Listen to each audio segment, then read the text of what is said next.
Good morning বন্ধুরা, কেমন আছো তোমরা সবাই? আশা করছি সবাই ভালো আছো।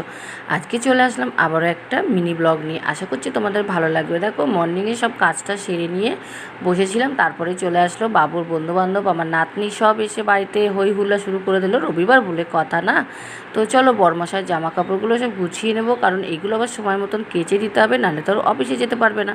তো ওদিকে সব কেচে দিয়ে আবার চলে আসলাম। তারপর রান্নাঘরে এসে সবজি কাটতে বসে গেলাম, কারণ সবজি না কাটলে রান্নাটা তো হবে না না। তাই আজকে স্পেশাল রান্না আছে, সেটাই তোমাদের কাছে আমি দেখাবো। তো যারা মিনি ভিডিও দেখছো অবশ্যই চ্যানেলটিকে সাবস্ক্রাইব করছো না, চ্যানেলটিকে সাবস্ক্রাইব করে নাও আর ভিডিওটাকে লাইক করে দাও।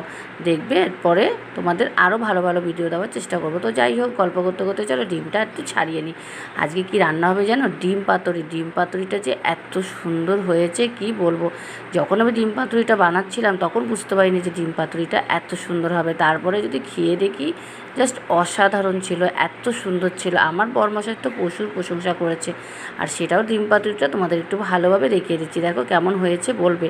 তো তারপর চলে গেলাম একবারে সন্ধ্যের ওয়েদারে। দেখো আকাশের ওয়েদারটা কত সুন্দর লাগছে। এরকম তোমরা ডেইলি মিনি ব্লগ পাবে। অবশ্যই আমার চ্যানেলটিকে সাবস্ক্রাইব করবে, ছোট্ট একটা কমেন্ট করবে আর ভিডিওটা একটা লাইক করে দেবে।